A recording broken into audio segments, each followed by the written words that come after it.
네, 자, 이왕 치시는 거 이렇게 하면 서로서로 더 힘이 될 것 같습니다. 오늘 엉망진창이라고 하는 제목으로 하나님 말씀 전하겠습니다. 엉망진창입니다. 네.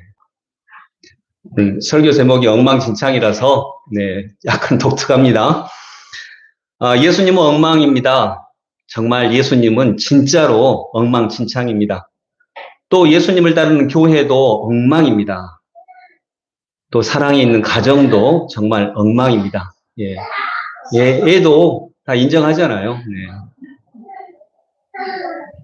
저는 한 주일에 한 번 정도씩 우는 성도님들을 평균 만나는 것 같아요. 그중 가장 많은 눈물의 요인은 가정입니다. 그런 성도님들의 가정은 딱 봐도 좀 엉망입니다. 부부 사이, 부모와 자녀 사이가 좋지 않는 경우가 참 많이 있습니다. 좋지 않은 부부 사이를 이러지도 못하고 저러지도 못합니다. 헤어지지도 못합니다. 다시 손을 잡고 오손도손 살아가지도 못합니다. 그렇다고 버릴 수도 없습니다. 떠나지도 못합니다. 그래서 길을 찾고자 하는데 길도 잘 보이지 않는 경우가 많으니까 울겠지요. 네. 그래서 사랑하고자 합니다. 사랑하겠다고 결심도 합니다. 그러나 그 결심을 하고 가면 꼭 장애물이 있습니다. 더 참기 힘든 일을 만나기도 합니다. 그래서 견디다가 또 지쳐가지고 그래서 헤어지려고 하는 가정도 있습니다. 그러나 아이들이 눈에 밟힐 때도 있고요. 어른들의 부족함 때문에 아이들이 무슨 죄일까 하는 아픔이 느껴지기도 합니다. 그러다가 아이들도 말을 듣지 않습니다. 점점 삐뚤어가는 것 같습니다. 당연히 간절히 기도합니다. 당연히. 그런데 기도한다고 금방 문제가 해결되는 것 같지 않습니다. 내가 생각한 문제는 아까 장로님도 기도했듯이 상대가 문제이고 애들이 문제이고 그런 것 같은데 하나님은 조금 달리 보시는 것 같습니다. 그러면 억울합니다. 내가 얼마나 많이 견디고 참았는데 또 내가 진심으로 얼마나 많이 사랑하는데 한숨과 한탄이 절로 나올 때가 참 많이 있습니다. 여러분, 그런 면을 보면 가정은 진짜 엉망입니다. 엉망진창입니다. 이 엉망진창인 가정을 어떻게 보아야 할까요? 또 어떻게 해 나가야 할까요? 오늘 본문 먼저 38절 같이 한번 읽겠습니다. 예수께서 가르치시면서 이렇게 말씀하셨다. 율법학자들을 조심하여라. 그들은 예복을 입고 다니기를 좋아하고 장태에서 인사받기를 좋아하고 39절까지 읽습니다. 회당에서는 높은 자리에 앉기를 좋아하고 잔치에서는 윗자리에 앉기를 좋아한다. 아멘. 자, 여러분, 높은 자리 가면 대략 높은 자리가 낮은 자리보다 청소가 잘 돼 있죠. 깨끗하고 깔끔하죠.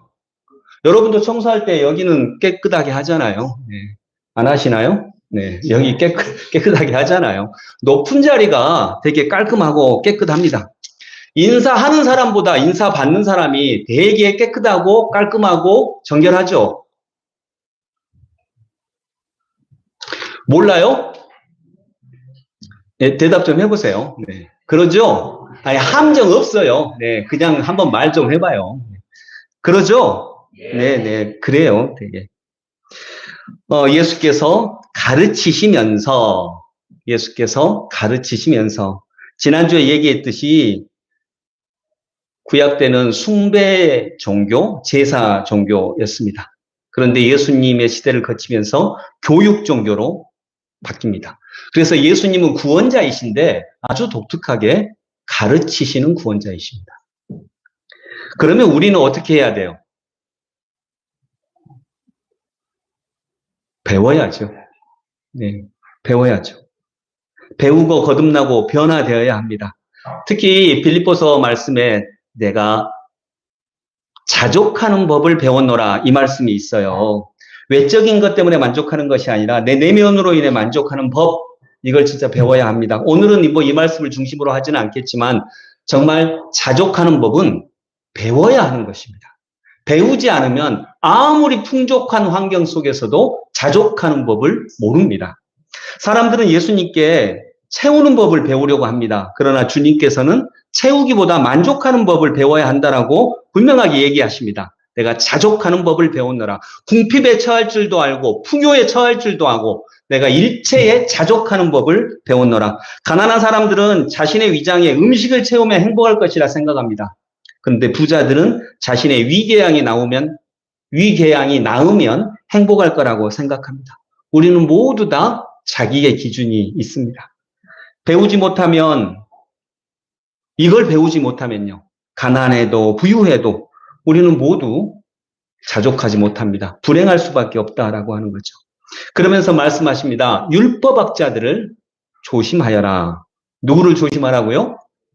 율법학자들. 율법학자들은 서기관들입니다. 학자들입니다. 공부하는 사람들입니다. 공부하는 사람들은 원칙을 얘기합니까? 현실을 얘기합니까? 원칙을 얘기하죠. 그거 나쁜 거 아닙니다. 필요한 것입니다. 원칙도 반드시 알아야 되는 것입니다. 그런데 여러분, 원칙과 법을 얘기를 하면 죄 지은 사람 어떻게 하면 됩니까? 벌 주면 됩니다. 검사들이 요즘 검찰이 많이 얘기하는 것처럼 법과 원칙에 따라서 그냥 벌 주면 됩니다. 자기 편은 빼고 이렇게 벌 주면 돼요. 그러면 깔끔합니다. 깨끗합니다. 문제될 거 없습니다. 오히려 존경받기도 합니다. 법과 원칙에 따랐으니까.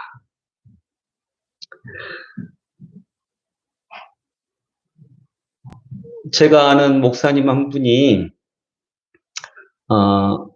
아이를 2명 입양한 목사님이 있어요. 자, 이게 전체가 3명인데 제일 큰 애는 자기가 낳았고 둘째, 셋째는 입양을 했는데 셋째는 특히 장애인이에요. 장애인을 입양을 했어요. 그런데 좀 너무 힘들게 길렀어요. 정말 힘들게 길렀어요.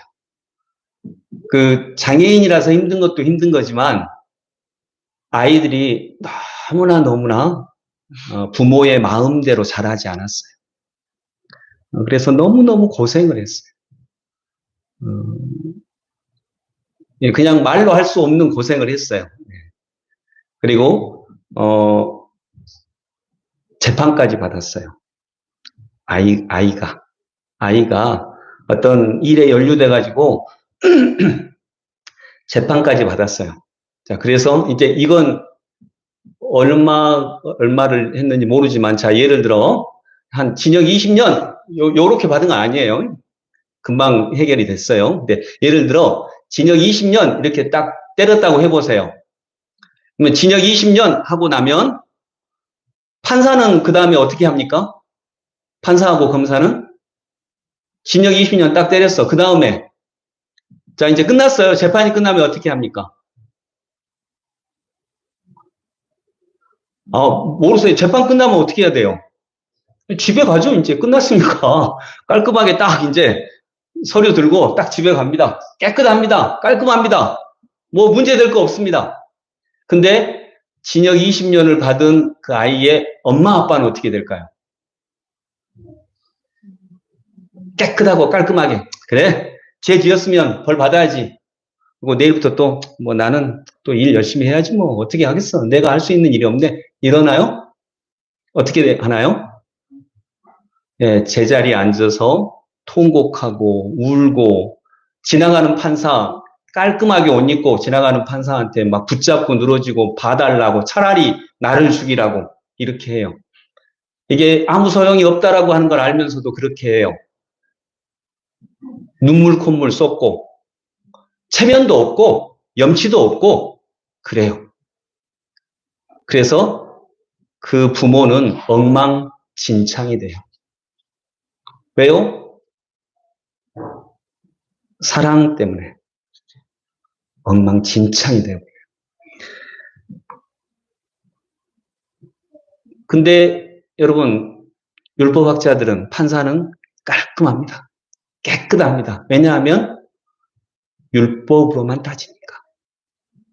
근데 엄마는 깔끔할 수가 없어요.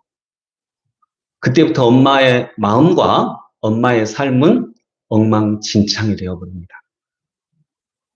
왜 그럴까요? 무엇 때문에요? 사랑 때문에.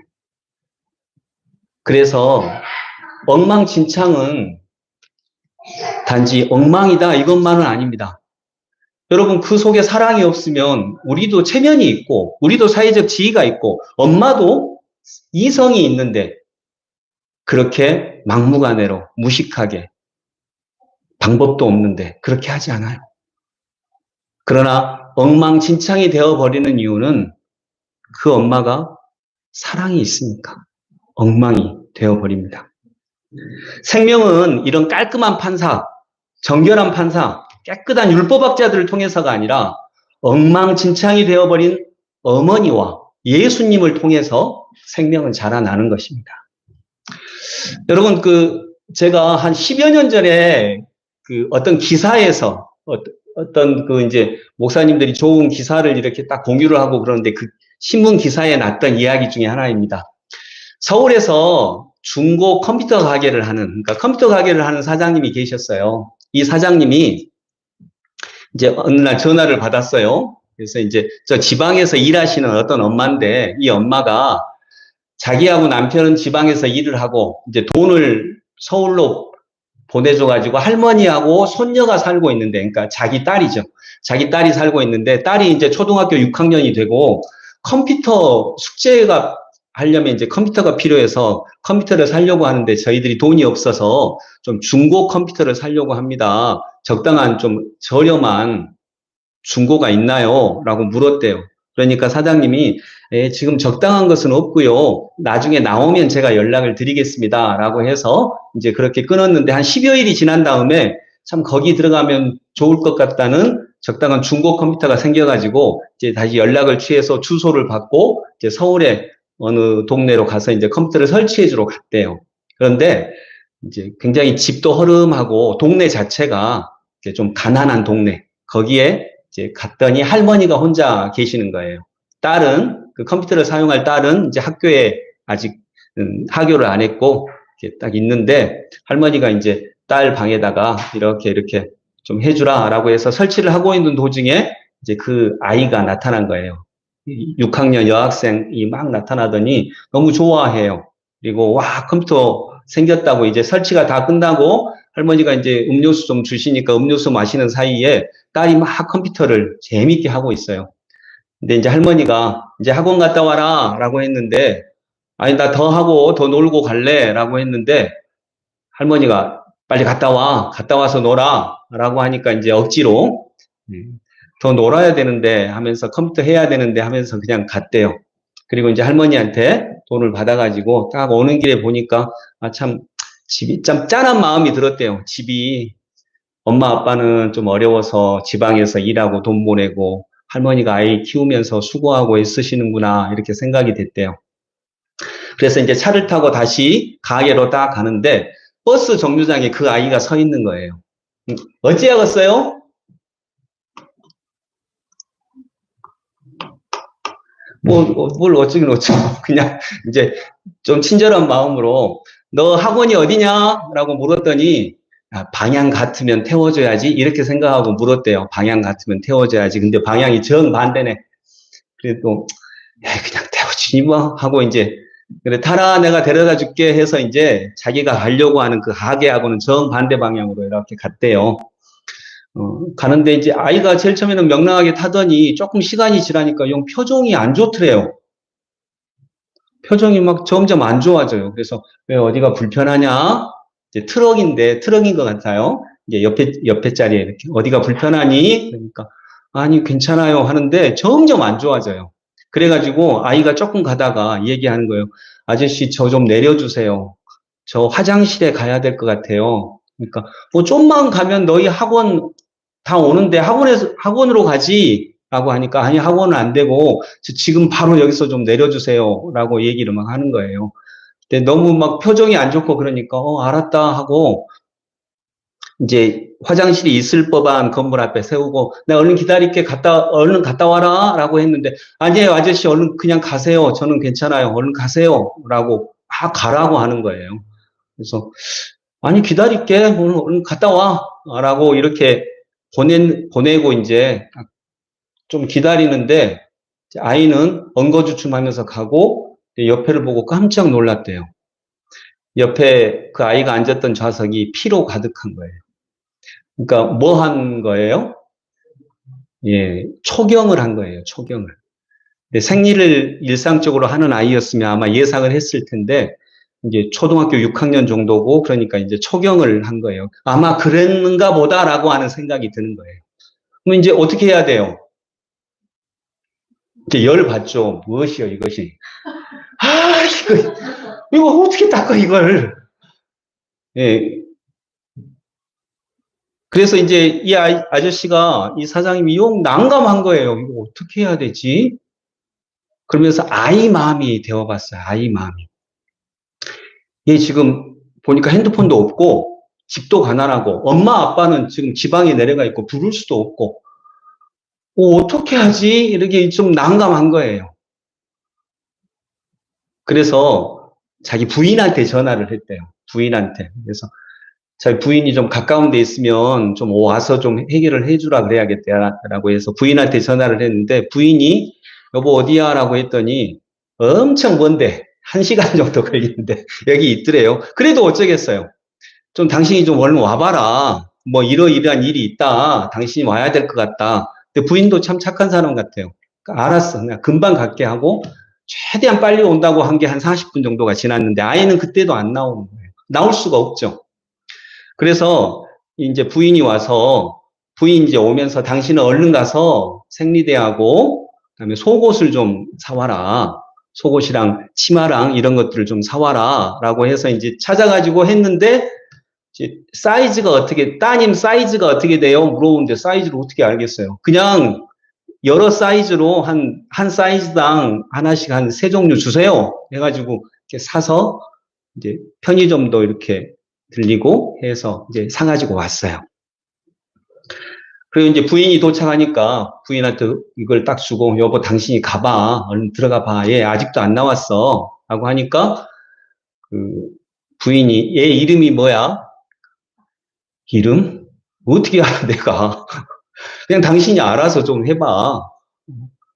그러니까 이제 부인이 딱 갔대요. 그래가지고 이제 화장실에 들어가 봤더니 다 열어져 있는데 한 군데가 이렇게 닫아져 있더라는 거예요. 그래서 그 똑똑하면서 똑똑해도 소리를 안 해요. 그래서 똑똑하면서 이름도 모르고 얘야 나 너희 집 오늘 그 컴퓨터 설치해준 컴퓨터 아저씨 부인이야 부인 이렇게 얘기하고 너 지금 괜찮냐 이렇게 물어봤더니 아주 조그만 소리로 예 괜찮아요 이렇게 그냥 조그만 소리가 들리더래요. 그래서 문 좀 열어봐라.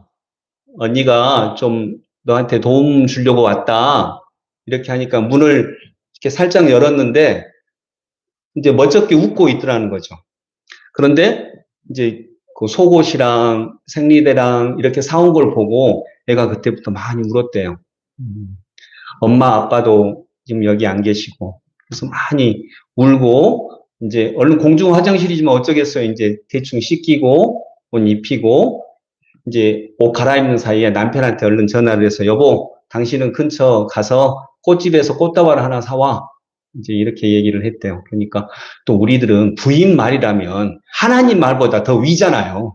실제적으로. 네. 네. 그래서 이제 또 꽃다발 사가지고 와가지고 기다리는데 저기서 부인하고 자기 아내하고 아기가 나오더라는 거예요. 그래서 그 사이에 차 깨끗하게 해놓고 꽃다발 주고 축하한다. 너는 오늘 소중한 날이야. 축하한다. 어른이 된 걸 축하한다. 이렇게 자기 아내랑 자기가 이렇게 축하해주고 그리고 이제 학원으로 갈래, 집으로 갈래 했더니 이제 당연히 집으로 가겠다 그러죠. 이때라도 공부 안 해야죠. 네. 그래서 이제 집으로 가겠다라고 해서 이제 집에 가고 할머니한테는 그냥 이렇게 별말 안 하고 뭐 이제 아이가 좀 아프다라고 해서 이제 다시 데려다 줬다. 그래서 이제 이렇게 왔대요. 근데 왔는데 그 부인이 참 착한 사람 같아요. 부인이 그러더래요. 여보, 당신 얼마 받았어? 컴퓨터 설치해주고. 그러니까 한 10여 년 전입니다. 22만 원이라고 했대요. 22만 원 받았어. 그럼 당신 얼마 남어? 10만 원 남어. 그러면 여보, 다시 차 돌려서 10만 원 할머니한테 드리고 다시 오자. 아니, 여보. 지금 그건 그거고 이건 이거지. 그렇게까지 하면 나 남는 거 하나도 없어. 그리고 꽃 사고 지금 속옷 사고 지금 아니 그러면 안 돼, 여보. 근데 이제 그 사장님이 부인한테 계속 뭐 사달라고 하는 게 있었대요. 여보, 나 이제 재정을 부인이 관리하나 보죠. 이거 좀 사줘. 그러니까 돈 있으면 그때 사줄게라고 했는데 부인이 그러더래요. 돈 돌려주고 그거 내가 사줄까? 아니면 돈 안 돌려주고 영원히 그건 없을까? 라고 했더니 가자 해가지고 이제 가서 할머니한테 그냥 돌려주면 이게 이유가 안 되잖아요. 저희가 계산을 잘못했습니다. 부품값을 계산을 잘못해서 10만 원만 받아야 되는데 저희가 22만 원을 받았습니다. 그래서 12만 원 돌려드립니다. 라고 해서 이제 돌려주니까 할머니는 너무 좋아하시더래요. 그리고 이제 오면서 이제 그분의 글이에요. 그 사장님이 자기 글을 쓴 거예요. 오면서 이제 부인이 그러더래요. 등을 두드리면서 자식 이렇게 그러더라는 겁니다. 자, 여러분. 그리고 이제 저녁이 돼서 있는데 한 10시쯤 돼가지고 그 애기 엄마가 제일 먼저 전화를 했잖아요. 컴퓨터 설치해 달라고. 애기 엄마가 전화를 한 거예요. 그리고 이제 사장님이 받으니까 사장님 저 오늘 컴퓨터 설치해 주신 집 그 애기 엄마입니다. 여기까지만 말하고 그냥 울더래요. 그래서 사장님도 뭔 말을 할 수가 있겠어요. 그냥 가만히 듣고만 있었다고 하네요. 자, 여러분. 이 사장님의 하루가 지금 어떻게 됐나요? 엉망진창이 됐어요. 돈 벌었어요? 돈 번 게 아니라 돈 나갔어요. 오히려. 돈 완전히 손해봤어요. 또 다른 일도 전혀 못 봤어요. 부인도 자기 일이 있는데 자기 일 전혀 보지 못했고요. 하루가 통째로 다 날아가 버렸어요. 정확하게 따지면 엉망진창이에요. 근데 여러분, 이게 엉망진창인가요? 진짜 엉망진창인 하루였는데 엉망진창만은 아닌 거죠. 여러분, 우리 주님은 그냥 율법학자들이면요, 우리 같은 죄인 깔끔하게 너 사형 이러면 돼요. 너 지옥, 너 벌 받아 이러면 깔끔합니다. 깨끗합니다. 고민할 것도 없습니다. 그런데 우리 주님은 문제가 있어요. 우리를 사랑하신다는 거예요. 여러분, 사랑은 문제를 일으킵니다. 문제를 일으켜요. 그래서 어떻게든 얘를 살려야겠다는 거예요. 어떻게든 살려야겠다라고 하니까 방법을 마련해 보는 거예요. 어떻게 해야 되지? 어떻게 해야 되지? 하다가 아까 그 사장님처럼 부인 오라고 해야겠다라고 하는 것도 알고 또 아내가 와서 또 요구하고 예수님도 어떻게든 방법을 찾아야겠다는 거예요. 우리를 사랑하시니까. 그러나 원칙도 지켜야 해요. 율법이 나쁘지 않으니까. 그래서 어떻게든 방법을 찾아야 됩니다. 어떻게든 찾아내야 돼요. 그러니까 엉망이 되어갑니다. 그래서 찾아낸 방법이 뭐냐? 결국 내가 죽겠다는 거죠. 내가 죽어야 되겠다. 내가 십자가를 지어야 되겠다라고 해서 그냥 정말 심판자이신 예수님이 죄인이 됩니다. 그리고 그 십자가를 메시는 것입니다. 그리고 죽으세요. 여러분, 이건 예수님이 엉망이 된 사건입니다. 몸도 만신창이가 됐습니다. 찢기고 창에 찔리고 피 흘리고 그분의 육신도 엉망진창이 되어버렸습니다.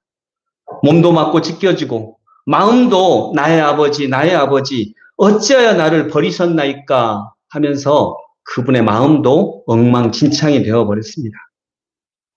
그 찾은 방법이 자기가 엉망진창이 되어버리는 그 방법을 겨우 찾아낸 것입니다. 여러분, 안 찾아내면 깔끔합니다. 깨끗합니다. 문제도 더 없고요.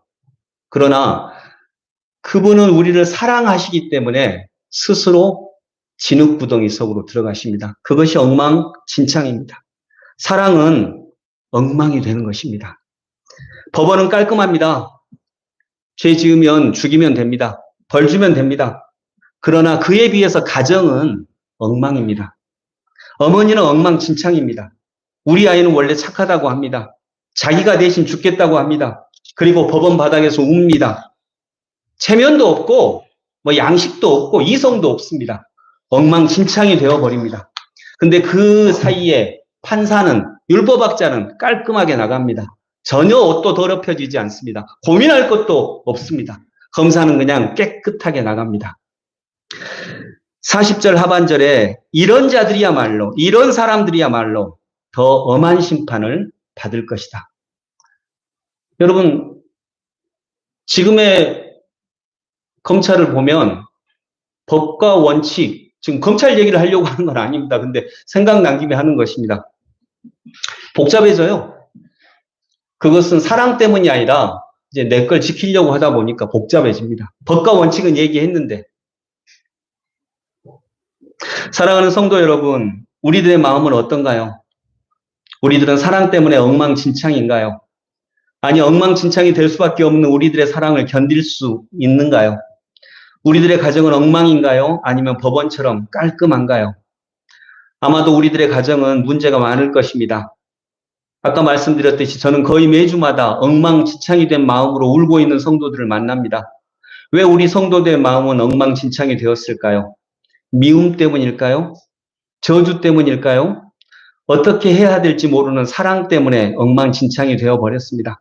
깔끔하게 정죄하고 벌을 주면 됩니다. 끝내버리면 됩니다. 헤어져 버리면 됩니다. 서로 깔끔합니다. 그러나 사랑 때문에 이러지도 저러지도 못하면서 엉망진창이 된 마음을 부여잡고 울고 있습니다. 죽일 수도 없고 죽을 수도 없는 삶이 있습니다. 그것은 사랑 때문입니다. 보내버릴 수도 없고 떠날 수도 없습니다. 역시 사랑 때문입니다. 그러나 우리에게는 죽으신 예수님이 계십니다. 부활하신 그리스도께서 계십니다. 그분이 길을 가르쳐주고 계십니다. 엉망이 된 육신으로 진창이 된 마음으로 엉망진창이 된 율법을 부여잡고 엉망진창이 된 사랑을 부여잡고 우리에게 새로운 길이 되어 주십니다. 그분의 길을 따라가다 보면 엉망진창인 나의 현실을 아름답게 볼 수 있는 눈이 생길 것입니다. 그분도 그리하신 엉망진창을 아름답게 인정하실 것입니다. 그리고 그 길을 그분과 함께 걷다 보면 엉망진창인 내 인생길에 새로운 길이 반드시 놓여질 것입니다. 반듯한 길이 놓여질 것입니다. 예수님은 엉망진창인 내 삶을 다른 눈으로 보게 하시지만 그것으로 멈추지 않으십니다. 주님은 새로운 길을 분명 만드십니다. 전혀 생각하지도 않은 마음의 길을 만드십니다. 반듯한 길, 평안한 길, 아름다운 길을 분명 만드십니다. 그 컴퓨터 사장님의 하루는 엉망이 되었지만 어떻게 그 삶이 엉망이 되었겠습니까? 주님의 육신은 엉망이었지만 그 영혼이 어찌 엉망이겠습니까? 주님의 엉망진창 때문에 우리에게 구원이 있고 우리가 살아날 수 있습니다. 우리 삶도 그러할 것입니다. 예수께서 성경 말씀 요한복음 16장의 말씀입니다. 도마가 예수께 말하였다. 주님, 우리는 주님께서 어디로 가시는지도 모르는데 어떻게 그 길을 알겠습니까? 예수께서 그에게 말씀하셨다. 나는 길이요 진리요 생명이다. 나를 거치지 않고서는 아무도 아버지께로 갈 사람이 없다. 마태복음 11장 수고하고 무거운 짐을 진 사람은 모두 다 내게로 오너라. 내가 너희를 쉬게 하겠다. 나는 마음이 온유하고 겸손하니 내 멍에를 메고 나한테 배워라. 그리하면 너희는 마음의 쉼을 얻을 것이다. 내 멍에는 편하고 내 짐은 가볍다. 말씀 맺으면서 여러분, 우리들의 가정이 엉망진창입니까? 주님은 그 일을 새로운 눈으로 보십니다. 그리고 새로운 마음을 통해 정말 새로운 길을 만들어 가십니다. 그것이 생활 영성의 삶 속에 분명히 있습니다. 정말 있습니다. 예수님은 엉망입니다. 교회는 그래서 사랑 때문에 엉망일 때가 많습니다. 가정은 더욱더 엉망입니다. 사랑으로 인해 엉망입니다. 엄마가 아이를 낳은 자리는 피가 고여 있고 한숨과 신음과 통곡이 있고 아이의 울음이 있고 그래서 엄마가 아이를 낳은 자리는 엉망진창입니다. 그러나 생명은 정말 그렇게 태어납니다.